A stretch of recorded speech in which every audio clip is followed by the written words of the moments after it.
누구와 함께 사느냐 하는 것은 아주 중요한 문제입니다. 어떤 사람을 내가 만나느냐, 나의 삶의 동반자로 삼느냐에 따라서 인생은 축복을 받기도 하고 도리어 또 인생은 저주를 받기도 합니다. 그래서 우리는 항상 주님 앞에서 믿음의 사람, 성령의 사람, 하나님의 은혜 가운데에 하나님이 좋은 사람을 붙여주기를 소망해야 됩니다.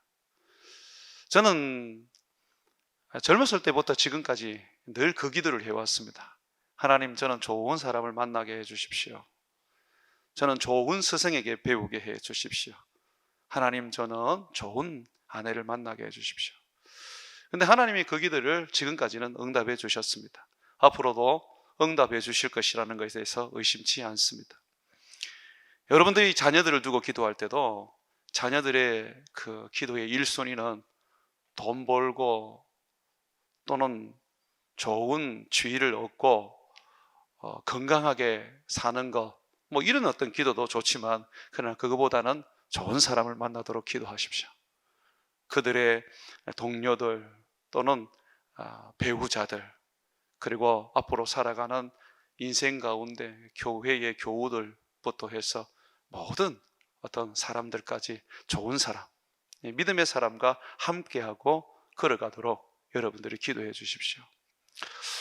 이 요한계시록을 기록한 이 요한은 예수님과 함께하는 삶을 살았습니다.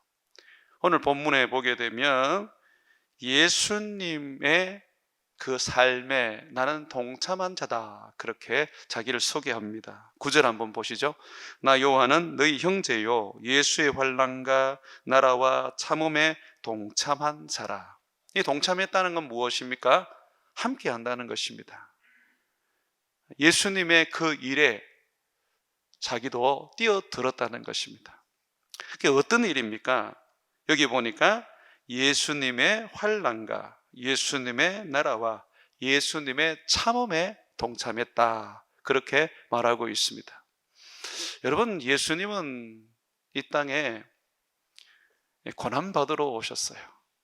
그것을 예수님은 우리를 위한 섬김이라고 말씀해 주셨습니다. 예수님이 우리로 인하여 고난받고 죽으심으로 말미암아 우리는 죄사함을 얻었습니다. 예수님의 그 십자가가 고난의 정점 아닙니까? 우리는 그 십자가에 죽으신 예수님으로 인하여 죄사함을 얻고 하나님의 자녀라는 축복된 존재가 되었습니다. 그런데 주님께서 우리에게 요구하십니다. 너희도 나의 고난에 동참해라. 여러분, 예수님의 고난은 아직 남아 있습니다. 예수님이 받으실 고난은 우리가 받는 고난으로 인한 고난입니다. 예수님께서 부활하신 후에 바울에게 나타나셨습니다. 바울이 예수님을 믿기 전에는 얼마나 많은 예수 믿는 사람들을 박해하고 심지어는 그 사람들을 잡아서 감옥에 가두고 스데반을 죽이는 데에 함께 했었습니다. 예수님께서 이 예수를 믿는 사람을 잡기 위하여 다메섹에 이제 가고 있는 이 바울에게 나타나셔서 뭐라 그러냐면, 왜 너는 나를 핍박하느냐라고 하셨습니다. 지금도 우리는 예수님의 그 환난, 예수님의 그 고난에 동참해야 합니다. 그것이 뭐냐면 예수를 믿는 일로 인하여 고난받고 예수 그리스도를 전하는 일로 인하여 우리가 어려움을 당하는 것, 그것이 바로 예수님의 환난에 참여하는 것입니다. 예수님을 믿고 난 다음에 내 인생이 형통하고 잘 되고 아무런 문제 없이 살아가고 있다면 저는 잘 살고 있다고 말해드리고 싶지 않습니다. 예수님을 믿으면 반드시 고난이 오게 되어 있습니다. 영광을 얻기 위하여 고난을 받아야 하는 것입니다. 예수 그리스도 그 이름 때문에 우리는 애매한 고난, 말도 안 되는 고난, 억울한 고난 받습니다. 믿는다는 그 이름 때문에 우리는 직장에서든 또는 내가 살아가는 삶의 그 자리에서 사람들에게 미움과 외면을 받습니다.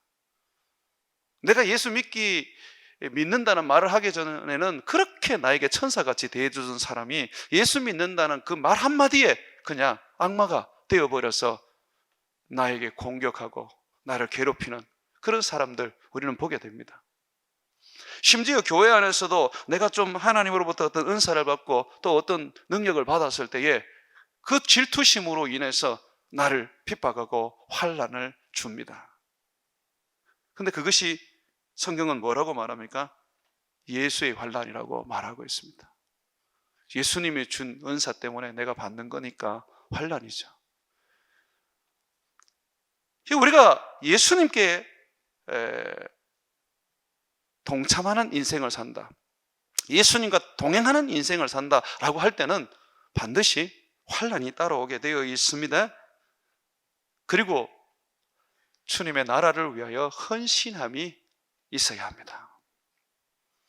예수님은 이 땅 가운데에 하나님 나라를 전해주시고 하나님 나라를 세우시고 확장하시기 위하여 그는 복음을 전하시고 능력과 은사를 통하여 병든 자도 고치시고 귀신도 쫓아내시고 고통받는 자들에게 평안도 주셨습니다.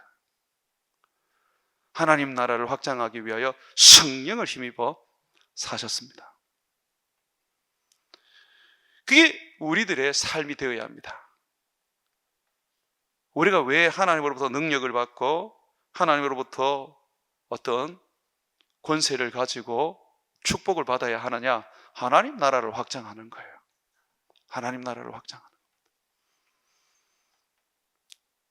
이번에 우리 교회 정책당회를 하면서 우리는 지금의 선교 그 현장을 더 확장하기로 했습니다. 무슬림권이라고 할 수 있는 인도네시아, 그리고 동남아의 허브라고 할 수 있는 태국, 점점 더 우리는 더 많은 나라에 선교사를 보내고 복음을 전하기로 결의를 했습니다. 이것이 바로 우리가 예수를 위하여 동참하는 것입니다. 나 하나 잘 먹고 잘 살고 편안하게 사는 것이 신앙이라면 그건 종교입니다. 그 예수 믿는 거 아닙니다. 오늘 사도 요한은 예수 그리스도를 믿는 사람은 예수님이 당하셨던 그 환난을 동참해야 하며 뿐만 아니라 하나님 나라를 세우고 확장하는 일에 동참해야 한다고 말하고 있습니다. 그러면서 참음에 또한 동참해야 된다고 말합니다. 예수의 참음이죠. 이거는 인내를 말하는 것입니다. 예수 그리스도가 이 땅에 재림하실 것입니다. 우리는 그 재림을 사모하며 모든 환난과 그리고 하나님 나라의 복음을 전파하고 하나님 나라를 확장하는 일에 쉬지 않고 달려가는 것입니다. 참음이라는 것은 인내를 말하는 것입니다. 끝까지 견디는 것이고 끝까지 순종하는 것이고 끝까지 주님 오시는 날까지 우리의 사명을 감당하는 것입니다.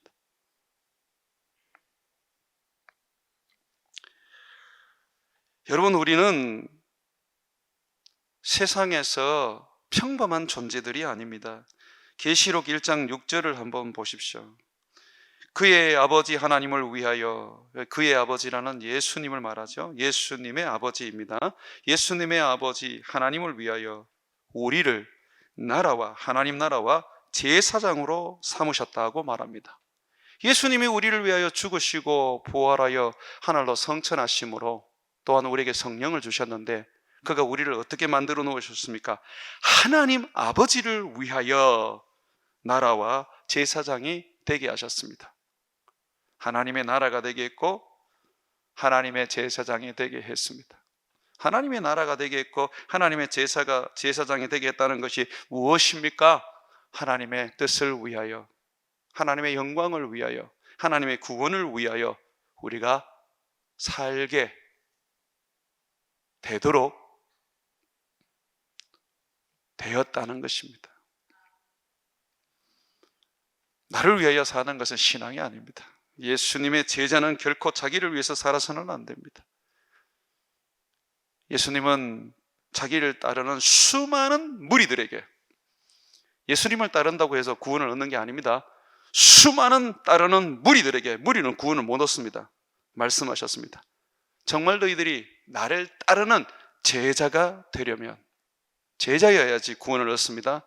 자기를 부인하고 자기 십자가를 지고 나를 따라야 할 것이라고 하셨습니다.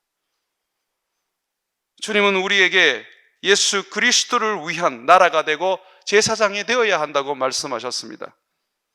너희 인생은 없다.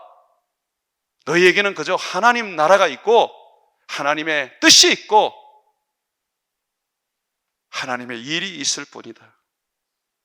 그래서 요한은 하나님의 나라가 되었고 하나님의 제사장이 되어서 예수님의 환난, 예수님의 나라, 예수님의 참음에 자기의 삶을 던져 동참했던 것입니다.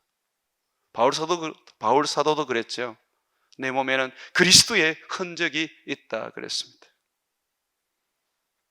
우리 몸에 그리스도의 고난을 새겨야 하고 우리의 삶에 그리스도의 나라를 세워야 하고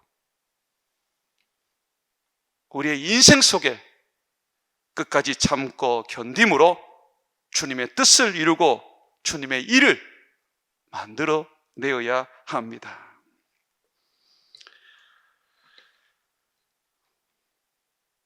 사도 요한은 예수님의 환난과 예수님의 나라, 예수님의 그 참음에 동참하는 자가 되었다고 말하면서 그가 어떻게 그것에 동참을 하게 되었느냐라고 할 때 이렇게 말합니다. 하나님의 말씀과 예수를 증언함으로써 반모라 하는 섬에 있었다.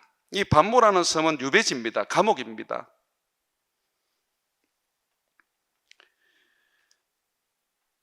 전설에 의하면 사도 요한은 예배소에서 복음을 전하다가 잡혀서 반모라는 섬에 유배를 간 것입니다. 거기에서 정말 극심한 고통을 받았습니다. 예수 그리스도의 증인으로서 하나님의 말씀을 전하는 전도자로서 살다 보니 그가 반모섬에 갇히게 되었습니다. 그것이 그에게 예수님의 환난과 예수님의 나라와 예수님의 참음에 동참하는 결과였습니다. 우리가 만약에 하나님의 말씀을 전하지 않는다면, 예수님을 세상에 증언하지 않는다면 우리는 고난받을 일이 없을 것입니다. 그런데 계시록을 우리가 이제 공부를 시작했습니다. 계시록의 상당 부분을 이제 우리가 들어가서 보게 되면 복음 전하지 않고 예수님의 증인으로 살지 않으면 예수님과는 상관없는 자라 불리우게 됩니다. 그래서 복음 전파는 전해도 되고 안 전해도 되는 것이 아니라는 겁니다. 예수님의 증인으로 사는 것은 내가 그렇게 살아도 되고 안 살아도 되는 게 아니라는 겁니다. 반드시 하나님의 말씀을 내 삶에서 내 이웃에게 전해야 합니다. 많은 분들이 그런 얘기를 하시더라고요. 목사님, 왜 김천에서 전도하는 일을 열심히 내지 않고 자꾸 해외로 나가서 선교하십니까? 라고 하시더라고요. 여러분들이 오해입니다. 8년 전 교회를 이 김천에 개척했을 때에 1, 2년 동안 정말 죽도록 전도했습니다. 아파트마다 전도지 다 꼽고 곳곳에서 전도했습니다. 심지어는 대학생들에게 전도하고 싶어서 상주에 있는 경북대 캠퍼스까지 가서 전도했고, 그리고 그 캠퍼스에 대한 끊임없는 영혼 구원의 소망으로 상주의 베들로 교회를 세우고 김희성 목사님을 파송했던 것입니다. 그런데 이상하게 안 돼요. 성령의 역사가 일어나지 않아요. 왜 그럴까요? 주님이 이 땅에는 영혼을 더 이상 열어주지 않으셨습니다. 성경은 우리에게 이렇게 가르칩니다. 너희가 복음을 전하다가 환난을 당하고 어려움을 당하면 다른 동네로 가라. 너희가 이 동네 저 동네 다 다니지 못하고 내가 올 것이다. 복음 전파는요, 하나님이 열어주지 않으면 옮겨야 하는 거예요. 바울이 선교를 할 때에 하나님이 열어주시면 거기에는 1년이든 2년이든 있었습니다. 그러나 하나님이 열어주지 않으시고 환난과 핍박을 주실 때는 며칠 만에 다른 지역으로 옮겨야만 했습니다. 하나님은 우리가 아주 지엽적이고 또 우리들만을 바라보는 그런 이기적인 삶을 사는 걸 원치 않습니다. 이 김천을 넘어 대한민국을 넘어 세계 열방을 주님 복음 전하기를 원하십니다. 민족주의에 빠져 있어서는 안 됩니다. 우리가 이 민족을 구원해야 되지만 그렇다고 해서 다른 민족을 구원하는 일을 등한히 한다면 그건 어리석은 일입니다. 주님이 결코 용납하지 않으실 겁니다. 베들로 교회는 김천을 교도부로 삼아서 우리 주님의 나라와 제사장으로서 땅끝까지 복음을 전하는 일을 해야 합니다. 이것이 우리의 부르심이고 우리가 세워진 것입니다. 그러므로 김천에 있는 여러 교회들과 경쟁할 생각하지 마시고 우리가 바라봐야 될 것은 여기를 교도부로 삼고 땅끝까지 복음을 전하는 일에 마음을 써야 합니다. 복음 전해야 합니다. 우리가 말도 잘 안 되고 또 사람들과 어떤 그런 문화적인 공감대도 잘 형성하지 못하고 있지만 그럼에도 불구하고 여러분들이 여름이든 겨울이든 선교지에 단기 선교를 가면 꼭 거기에서 한두 사람 영혼을 구원하지 않습니까? 또 그 일을 잊고 그 선교를 갔다 오면 나중에 그곳에 우리가 뿌려난 씨앗이 열매를 맺지 않습니까? 우리가 예수 그리스도의 환난과 예수님의 나라와 예수님의 그 참음에 동참하는 자라면 반드시 하나님의 말씀과 예수님을 정언하는 삶을 살아야 합니다. 이것이 인생의 제일 근본적인 목적입니다. 이 일을 하기 위해서 우리에게는 높은 지위도 필요하고 돈도 필요하고 건강도 필요하고 사람도 필요한 것입니다. 사도 요한은 참으로 영광스러운 삶을 살았습니다. 반모섬에 유배되어서 극심한 고난을 받았지만 그러나 그의 영혼은 누구보다도 부유했고 행복했습니다. 왜냐하면 예수님의 삶에 동참하는 인생을 살았기 때문입니다. 예수님이 받으시는 그 환난, 그 고난에 그는 동참했고 예수님이 세우시고 확장하는 그 나라에 그는 동참했고 끝까지 참으시고 견디시면서 하나님의 나라를 이 땅 가운데 이루시고 하나님의 뜻을 이루시는 그 예수님의 참음에 동참함으로써 그는 행복했던 사람이었습니다. 그런 그에게 주님이 나타나셨습니다. 10절에 한번 보십시오. 주의 날에 내가 성령에 감동되어 내 뒤에서 나는 나팔소리 같은 큰 음성이 들리니, 여기서 주의 날이라는 것은 지금 우리가 예배를 드리는 날 일요일을 말합니다. 여러분, 이 주의 날은 굉장한 말씀을 담고 있는 하나의 메시지입니다. 예수님은 주일날, 예수님이 부활하신 그 날이 이제 주일날이죠. 우리가 일요일이라고 하는 그날 새벽에 예수님이 부활하셨습니다. 예수님을 따르는 제자들은 이 예수님이 부활한 그 날을 이제 그들이 모이는 날, 예배를 드리는 날로 정하고 더 이상 안식일을 지키지 않았습니다. 왜냐하면 안식일은 예수님이 이 땅에 오심으로 말미암아 이루어졌기 때문입니다. 물론 저 천국의 안식은 남아있지만 그러나 주의 날 안에 충분하게 안식일의 의미까지도 담을 수 있었기 때문에 그들은 주의 날에 모이기 시작했습니다. 예수님이 부활하신 이 주의 날은 곧 예수님의 재림의 날을 말하고 우리들의 부활을 말하는 겁니다. 예수님은 부활의 첫 열매입니다. 여러분, 우리도 부활할 것입니다. 우리의 몸이 영의 몸으로 부활할 것입니다. 예수님처럼 부활할 것입니다. 그날이 예수님이 재림하는 날입니다. 그래서 우리가 주일을 예배하고 그 주일을 지키는 이유가 뭐냐 하면 예수님의 재림을 사모하고 우리의 부활을 고대하는 겁니다. 그래서 주일은 상당히 우리들에게 의미 있는 날이고 예수님의 재림을 사모하고 기다리는 날이기 때문에 우리들에게는 소중한 날입니다. 자, 이 날에 주님이 그에게 나타나셨습니다.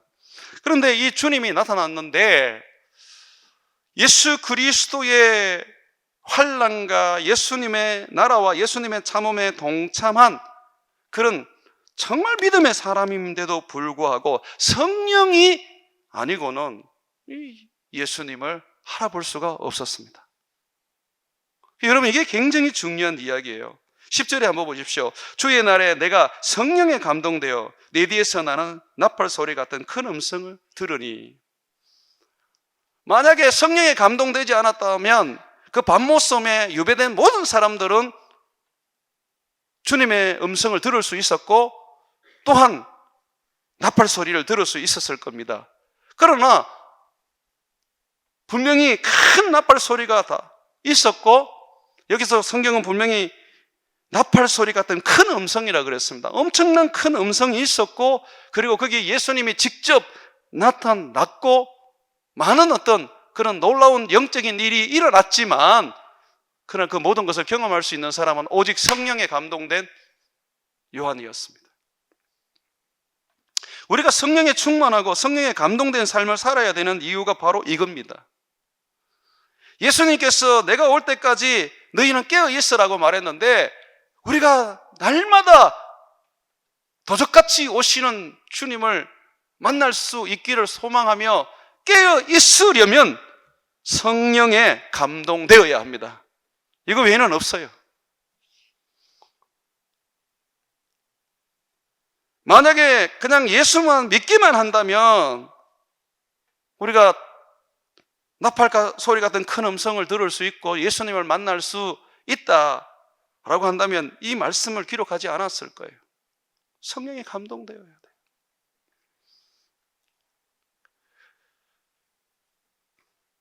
그래서 바울은 에베소 교회에 성령의 충만함을 받으라고 가르쳤습니다. 성령을 근심되게 하지 말고 성령을 소멸한다는 것은 성령의 불을 꺼뜨리지도 말고 성령이 나를 이끌고 지배할 수 있도록 성령의 충만함을 입어야 합니다. 성령의 충만함을 입을 수 있는 길은 기도밖에 없지요. 말씀밖에 없지요. 예배밖에 없습니다. 주의 날에 성령이 감동되어서 예수님을 만난 이 요한을 보니까 아마 요한도 예배 중에 주님을 만나지 않았을까 하는 추측을 해봅니다. 예배를 드리지 않아도 요한은 분명히 말하고 있었습니다. 그날은 주의 날이다. 내가 특별하게 생각하고 내가 그 날을 기억하고 있다. 주님을 사모하는 자를 만나 주십니다. 간절히 기다리는 자를 만나 주십니다. 밋밋한 신앙, 덥지도 않고 차지도 않는 그런 신앙은 주님 만나기 어렵습니다.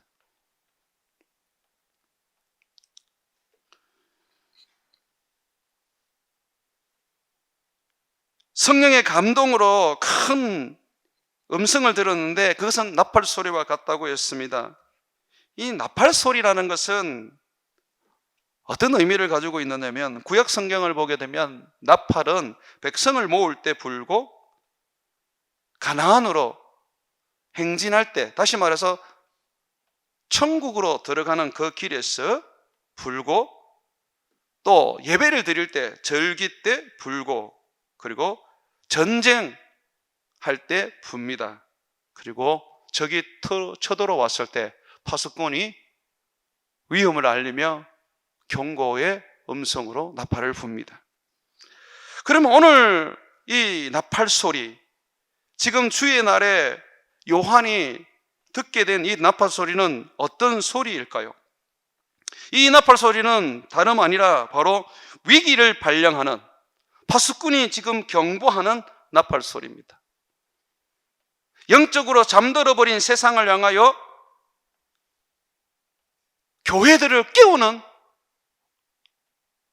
소리입니다. 파수꾼의 나팔 소리입니다. 예레미야 4장 19절에 보게 되면 슬프고 아프다, 내 마음속이 아프고 내 마음이 답답하여 잠잠할 수 없으니 이는 나의 심령이 나팔 소리와 전쟁의 경보를 들었습니다. 예레미야는 이스라엘 백성들이 모두가 다 바벨론으로 포로로 잡혀간다, 나라는 이제 망한다 라고 외쳤습니다. 그러나 사람들은 그 소리를 듣지 않았습니다. 그렇지만 여러분 보십시오. 예레미야는 자기 심령의 나팔 소리를 들었습니다. 하나님의 그 위기의 소리 말입니다. 어느 한 여목사님이 80이 넘으셨는데요, 기도원을 오랫동안 하시다가 마지막에는 저희 교회로 오셔서 여러분들이 좀 섬기면서 그렇게 소천을 하셨는데, 그분이 소천하기 얼마 전에 저에게 그런 얘기를 했어요. 목사님, 제가 이제 하나님 나라에 갈 때가 된 것 같습니다. 제가 왜 그렇게 생각하세요? 물었더니 제 귀에 나팔 소리가 들립니다. 계속해서 제 귀에 하나님의 나팔 소리가 들립니다. 그러고 난 다음에 얼마 있지 않아서 아들의 품에서 천국으로 가셨습니다. 여러분, 지금 이 시대에 울려 퍼지는 나팔 소리가 들리십니까? 밤모섬에 유배되어 있는 고난받는 요한에게 주님은 나팔 소리를 울려주셨습니다. 이제 세상이 끝나고 있다. 교회들이 잠자고 있는데 깨워라. 곧 내가 세상에 임할 것이다.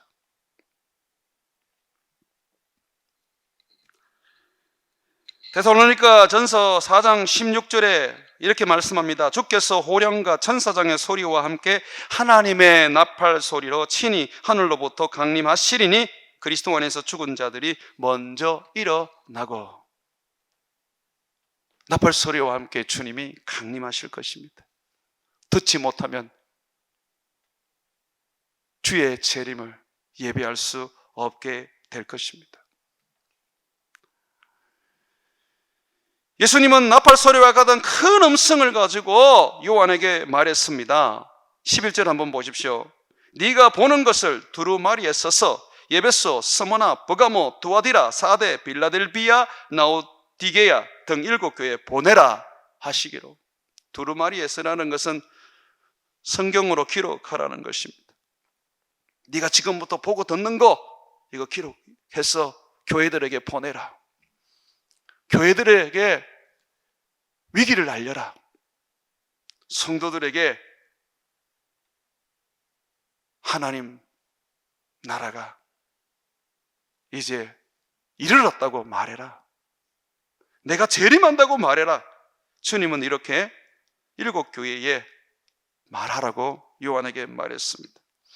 여기서 7교회는 7이라는 수는 완전수를 말하는 겁니다. 그러니까 이 아시아에 있는 7교회, 지금으로 말하면 터키거든요. 그 터키에 있는 이 7교회를 말하는 게 아니에요. 그 교회에 편지를 보냈지만 이것은 곧 예수님을 믿는 전 세계의 모든 교회에 말씀하는 것입니다. 이 7교회 속에 모든 교회들은 다 포함되어 있습니다. 나는 우리 교회가 서머나 교회나 빌라델비아 교회가 되기를 소망합니다. 그게 우리 교회의 몸부림이 되어야 합니다. 주님께서 이 7교회에 편지를 이제 보내라고 하시는데, 이 교회에 보내지는 이유는 교회의 사명 때문에 그렇습니다. 다시 한번 여러분 계시록 1장 5절, 6절 한번 보십시오. 후반절에 보시면, 계시록 1장 5절 후반절에 보시면, 우리를 사랑하사 그의 피로 우리 죄에서 우리를 해방하시고, 우리 죄에서 우리를 해방하여서 우리를 죄 없는 자 되게 하셨습니다. 의인이 되게 하셨습니다. 왜 그렇게 하셨습니까? 그 6절에 보게 되면 그의 아버지 나라를 위하여 우리를 나라와 제사장으로 삼으셨다라고 말합니다.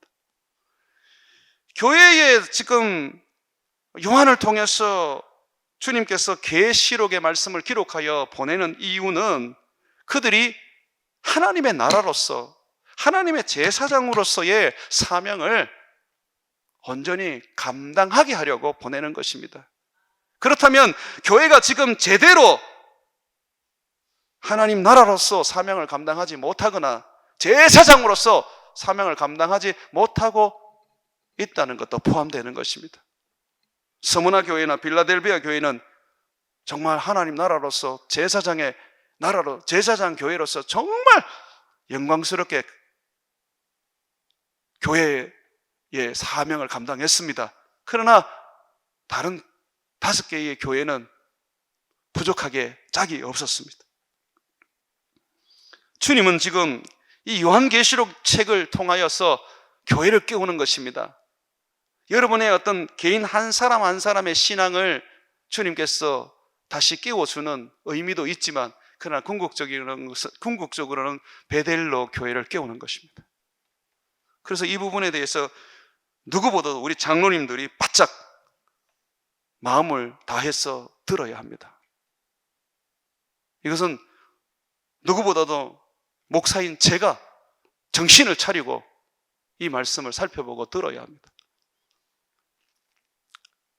교회를 이끌어가는 지도자들이 지금 우리 교회가 어떤 모습인지 냉철하게 성경을 통하여 판단하고 잘못된 것은 고치고 주님이 원하는 삶으로 가야 한다는 것입니다. 이 교회는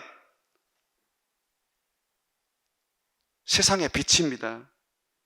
여러분 12절 한번 보십시오. 몸을 돌이켜 나에게 말한 음성을 알아보려고 돌이킬 때에 7 금초대를 보았는데, 7 금초대, 이게 바로 7 교회예요. 왜 그렇게 우리가 해석을 할 수 있느냐면 20절 한번 보세요. 너가 본 것은 내 오른손에 7 별의 비밀과 또 7 금초대라. 7 별은 7 교회의 사자요 7 촛대는 7 교회니라. 7 교회를 말하는 거예요. 자, 이 교회를 상징하는 것이 촛대입니다. 세상을 밝히는 등불입니다. 주님은 그 사이를 다니십니다. 13절 보십시오. 촛대 사이에 인자 같은 이가 발에 끌리는 옷을 입고 라고 되어 있습니다. 주님은 교회들을 다니시면서 교회들을 이끌어 가십니다. 교회의 머리는 목사가 아니고 예수님입니다. 오늘날 많은 교회가 목사에게 복종하고 목사를 따르다 보니까 교회가 타락하고 교회가 죽어가고 있습니다. 교회의 머리는 예수님입니다. 제가 누누이 가르칩니다. 교회의 머리는 예수님입니다. 목사가 머리 노릇을 하고 또는 교회의 목사로서 복음을 제대로 전하지 않고 잘못된 삶을 살면 끌어내려야 합니다. 왜냐하면 목사가 머리가 아니라 예수님이 머리시기 때문입니다. 우리 장로님들이 이것만 잘하면 됩니다. 이것만 잘하면 됩니다. 잘못된 목사를 끌어내리는 일만 잘하면 결국은 교회의 주인은 예수님이 온전히 드러나실 겁니다. 사랑하는 여러분, 교회는 세상을 밝히는 빛입니다. 그래서요, 하나님의 제사장이고 하나님의 나라입니다. 요한계시록을 공부할 때는 교회론을 배우게 됩니다. 내가 개인의 삶이 어떠냐, 이것도 중요하지만 그보다 더 중요한 것이 우리 교회가 어떤 일을 해야 되고 어떻게 살아가야 하며 주님 오시는 그날까지 어떤 모습으로 살아야 하는가에 마음을 둬야 합니다. 그래서 우리가 이 계시록을 배우고 난 다음에 좋은 부분은 우리가 더욱더 우리 교회를 발전시켜 나가고, 나쁜 부분은, 좋지 않는 부분은 우리가 서로 말하고 서로 이 부분을 덜 추워내어서 그거를 덮어놓지 말고 개혁시키고 바꾸어내어서 주님이 기뻐하시는 그런 교회로 만들어 가야 합니다. 사랑하는 여러분, 계시록을 읽으면서 주님 재림을 내가 기다린다, 너무너무 좋은 신앙입니다. 그러나 거기 못지않게 우리 교회를 주님 앞에 섰을 때에 칭찬받는 교회로 우리는 만들어 놓아야 한다라는 것을 함께 생각하며 이 계시록을 배워야 하는 것입니다. 저는 여러분들이 오늘날 수많은 교회들이 환난 속에서 말씀과 믿음을 지키는 반면에 세속적인 세상 속에서 하나님의 나라와 제사장으로 살아가는 반면에 교회가 정교화되어 버리고 세속화되어 버리고 영적으로나 육적으로나 음란해지고 그냥 이단들에게 통째로 넘어가게 만들어 버리고 신앙을 잃어버리게 만드는 그 교회들을 여러분들이 이제 봐야 합니다. 보고 여러분들은 말씀과 믿음을 지키는 교회여야 합니다. 그런 교회가 되지 않을 때는 과감하게 여러분들의 몸을 던져서 그런 교회를 만들어 가시기를 주의 이름으로 축원을 드립니다.